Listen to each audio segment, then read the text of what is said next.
The jungle is a world unto itself, a living, breathing entity of vibrant greens and shadowed depths. For Sergeant Leo Vance, it had become both his prison and his last hope. Days ago, his patrol was ambushed. The chaos was a blur of noise and fear. When he came to, he was alone, disoriented, with a throbbing pain in his leg and the oppressive silence of the jungle as his only companion. His radio was smashed, his supplies dwindling. Despair was a predator, stalking him in the humid air. He limped for what felt like an eternity, following a stream, hoping it would lead somewhere, anywhere. That's when he first saw him. A small capuchin monkey, perched on a low-hanging branch, watching him with intelligent, curious eyes.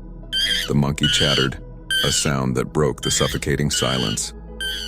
Leo, exhausted and lonely, found himself talking back.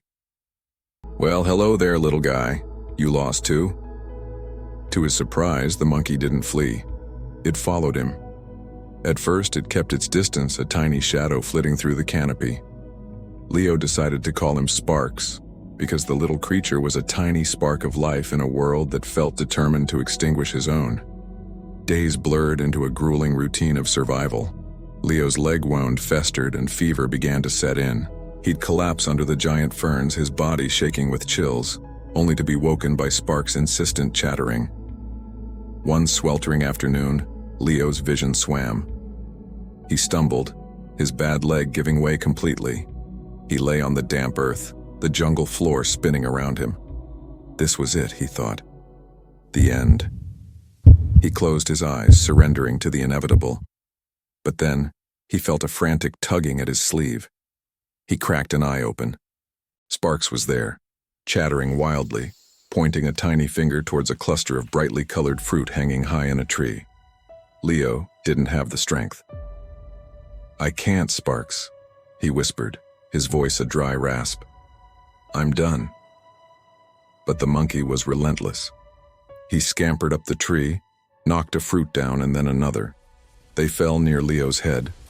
Sparks came back down, pushed one of the fruits towards Leo's mouth with his little hands, and let out a series of soft coos.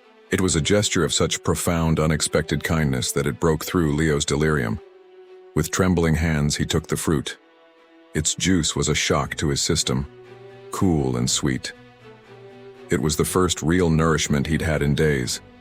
That small act of care from an animal reignited something in Leo. He wasn't just a soldier anymore, he was a survivor. And he wasn't alone. He had Sparks. They became an inseparable team. Sparks, with his intimate knowledge of the jungle, would lead Leo to clean water sources and edible plants. He'd screech a warning when snakes were near. In return, Leo offered protection and companionship. He'd share his last biscuit, breaking it into tiny pieces for the monkey. At night, they'd huddle together for warmth, the tiny creature curled up on Leo's chest, a small, furry weight against the crushing loneliness. Leo would talk to Sparks for hours, telling him about his home, his family, the girl waiting for him. He spoke of baseball games and snowy winters, worlds away from this green labyrinth. Sparks would listen, his head tilted, his dark eyes seeming to understand the deep well of sadness and hope in Leo's voice. This tiny monkey became his confidant, his therapist, his only friend. He wasn't just helping Leo survive physically, he was keeping his spirit from shattering. One morning, Leo's fever finally broke. The world came back into sharp focus. He felt weak, but the haze of infection had lifted. He looked at Sparks, who was grooming his fur in a patch of sunlight. "We're going to make it, buddy," Leo said, his voice filled with a newfound conviction. "We're getting out of here." He fashioned a better crutch from a sturdy branch and they set off with renewed purpose. Their bond was tested again when they reached a wide, fast-flowing river. It was too deep to wade, too swift to swim, especially with his injured leg. Leo slumped onto the bank, the familiar despair creeping back in. But Sparks, ever the optimist, began chattering and scrambling along the river's edge. He led Leo upstream, through thick undergrowth, until they came to a place where a giant, fallen tree spanned the entire width of the river like a natural bridge. It was slick with moss and perilously narrow. But it was a path. It was hope. Leo took a deep breath. Okay, Sparks, one step at a time. He carefully made his way onto the log, his heart pounding with every precarious step. Sparks scurried ahead, then back, as if coaching him along. Halfway across, Leo's crutch slipped. He yelped, windmilling his arms for balance. He was going to fall. But then, a small, furry hand grabbed his shirt. It was Sparks, pulling with all his might. It was a futile effort in terms of strength, but the gesture, the sheer will of it, was enough. It steadied Leo's mind. He found his footing, took another breath, and made it to the other side. He collapsed onto the bank, laughing with relief, and pulled the little monkey into a gentle hug. 2 days later, the sound started. A low, distant thumping. At first, Leo thought he was imagining it, but it grew louder, more distinct. Thump, thump, thump. A helicopter. He scrambled to an opening in the canopy, his heart soaring. He yelled until his throat was raw, waving his arms frantically. Sparks, perched on his shoulder, joined in, screeching at the top of his little lungs. The helicopter passed. For a moment, Leo's heart sank. They hadn't seen him. But then the sound changed. The thumping grew louder again.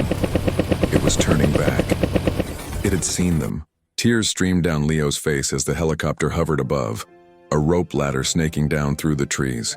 Relief washed over him in a wave so powerful it buckled his knees.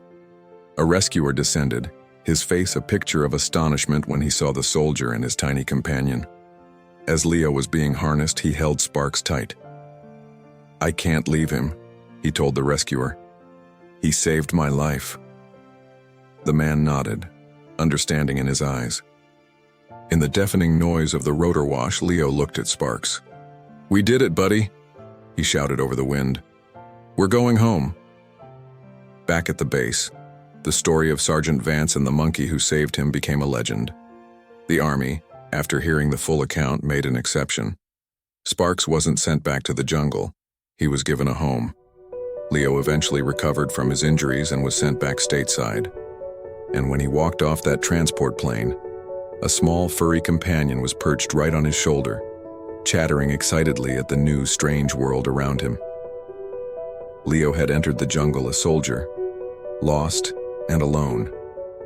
He left it with a brother, a tiny, four-legged hero who had taught him that even in the deepest darkness, the smallest spark of life and kindness can be enough to guide you home. Thanks so much for watching. Stories like this remind us of the incredible bonds that can form in the most unlikely of circumstances. If this moved you, please hit that like button and consider subscribing for more tales of courage and connection. We'll see you in the next one.